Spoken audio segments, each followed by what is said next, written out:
Olive Ridley తాబేళ్లు అనేటువంటివి న్యూస్లో ఉన్నాయి. సో ఇవి ఎందుకు న్యూస్లో ఉన్నాయంటే ఇవి ఆస్ట్రేలియా నుంచి, ఆస్ట్రేలియా యొక్క కాంటినెంట్ అంటాం లేదా కంట్రీ అంటాం. సో ఈ ప్రాంతం నుంచి భారతదేశానికి సుమారు 9,000 కిలోమీటర్ల మేర ప్రయాణించి భారతదేశంలో ఉన్నటువంటి ఒడిశా తీరానికి చేరుతూ ఉన్నాయి. క్లియర్ కదా? సో లైక్ ఇప్పుడు ఫర్ ఎగ్జాంపుల్ ఇది ఇండియా అనుకోండి, ఈ ప్రాంతంలో ఇండియా ఉంటే ఈ ప్రాంతంలో మనకు ఆస్ట్రేలియా ఉంటుంది. ఓకే, సో ఇక్కడ నుంచి దాదాపు 9,000 కిలోమీటర్ల ప్రయాణం చేసినటువంటి ఆలివ్ రిడ్లీ అనేటువంటి ఒక తాబేళ్లు భారతదేశానికి వస్తూ ఉంటాయి. సో భారతదేశానికి వచ్చి ఎక్కడ లైక్ మనకి ఇక్కడ ఒడిశా అనేటువంటి ప్రాంతం తీరం ఉంటుంది. సో ఒడిశా తీరానికి చేరి ఇక్కడ ఏం చేస్తాయంటే గుడ్లు పెట్టి పిల్లలని కనేటువంటి కార్యక్రమం చేస్తూ ఉంటాయి. సో ఎక్కడో ఆస్ట్రేలియా నుంచి భారతదేశానికి వచ్చేటువంటి తాబేళ్లు, వాటి పేరే ఆలివ్ రిడ్లీ టర్టిల్స్ అంటాం.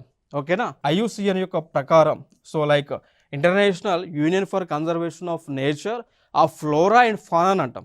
ఇది ఒక సంస్థ. ఓకే, సో వీళ్ళ ప్రకారం ఆలివ్ రిడ్లీ అనేటువంటి తాబేళ్లు ఎండేంజర్డ్ స్పీసీస్ కేటగిరీలో ఉండటం జరిగింది.